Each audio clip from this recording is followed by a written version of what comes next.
Project 613, day 48.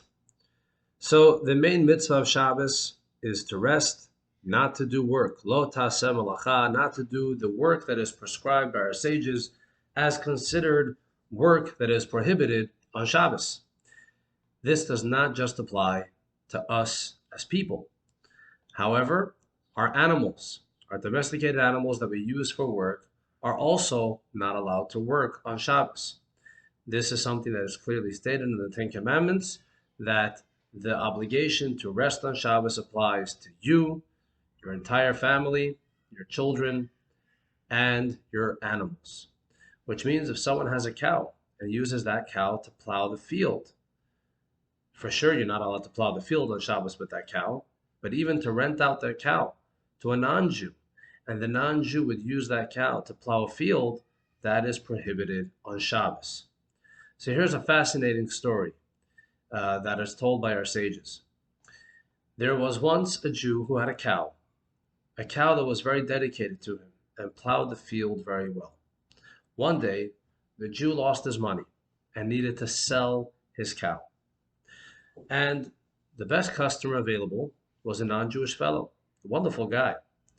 And he bought the cow, and the Jew told this non-Jew, he told the customer, this is an amazing cow. You are not going to have any problems with the cow. And he purchased the cow on Sunday and started to plow. And the cow was amazing. Sunday, Monday, Tuesday, Wednesday, Thursday, and Friday, it plowed very well. Then came Saturday, Shabbat. And the non-Jew wakes up the cow and he says, all right, we're going to the field. And the cow would not budge. No matter what his new owner would do, he would not budge. So the next day, he comes back to the Jew and he says, take your cow back. It's a terrible cow. He said, why? He says, it's lazy. I worked it for 6 days. Yesterday, it wouldn't want to work. So the Jew said, no reason to give it back to me. Don't worry. Next week, on Saturday, come to me and I will take care of it. So Sunday, Monday, Tuesday, until Friday, the cow was working perfectly. Then came Saturday. He comes, he wakes up the cow, and the cow wouldn't budge. So he runs over to the Jew and he says, your cow is a lazy cow. He says, okay, let me come with you and everything will be taken care of. The Jew came to the cow and he bent down and whispered into his ear something. And this is what he said. My dear cow, when you belong to me, you are not allowed to work on Shabbos. However, you don't belong to me anymore. I sold you to this non-Jew. You should work on Shabbos now.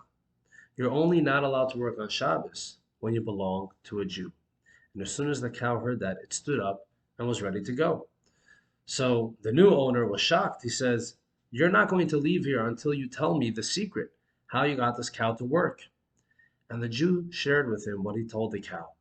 And this non-Jew was so amazed. He says, wow, if a cow who has no intelligence, who has no free choice, is able to recognize its creator and observe the Shabbos in such a way, for sure I should start looking into this. And eventually, this fellow converted to Judaism, and he merited to study Torah. And he came to be known as Yochanan ben Torta. Torta is an Aramaic word for cow. Yochanan, the son of the cow. The cow is the one that brought this fellow to serve God through Judaism. Thank you for watching. All the best.